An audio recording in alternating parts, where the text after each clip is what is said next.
एकत्रित आणून भगवंताची भक्ती करण्याचा होता। जगात ज्या ज्या लोकांनी क्रांती केली त्या सगळ्यांनी हे केलं। जात धर्म पंथ पक्ष याला बाजूला सारून भगवान परमात्म्यानं जसं गोपाळांना एकत्रित केलं, त्याच्या गोपाळाची वेगवेगळी क्वालिटी होती। एक ठेंगणा, एक रात्री मी गोष्ट सांगितली तसा तोतरा, एक चोऱ्यानं बोंबलणारा,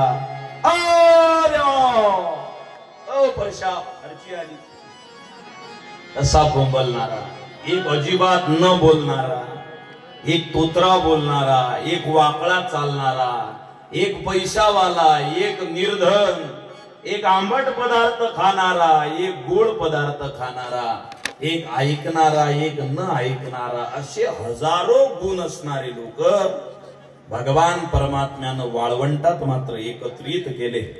सत्व रज तम तीन गुणाची सृष्टी बनलेली नाही ना, ही त्रिगुणात्मक सृष्टी भगवान परमात्म्याच्या अधिपत्याखाली चालते। म्हणून देवानं त्या सगळ्या गुणांचे लोक एकत्रित केले आणि त्यांच्यावर प्रेम केलं आणि त्यांना सांगितलं, बाबा या जगामध्ये जीवनाचा उद्देश हा प्रेम करणं आहे, ते समजून घेण्याकरता कालाय। प्रेम करणं म्हणजे कोणतं? हे नाही एक्सक्यूज मी मेरा दिल तुझ पे फिदा है, हे नाही, हे डुप्लिकेट प्रेम आहे। आता एक नवीन बिमारी आली, जवान पोरं कृष्णासारखा डान्स करतात आणि ते म्हणते मी कॉलेजचा कन्हैया आहो। माकळ तोंड्या कन्हैया कुठं, तू कुठं? आपण विकारी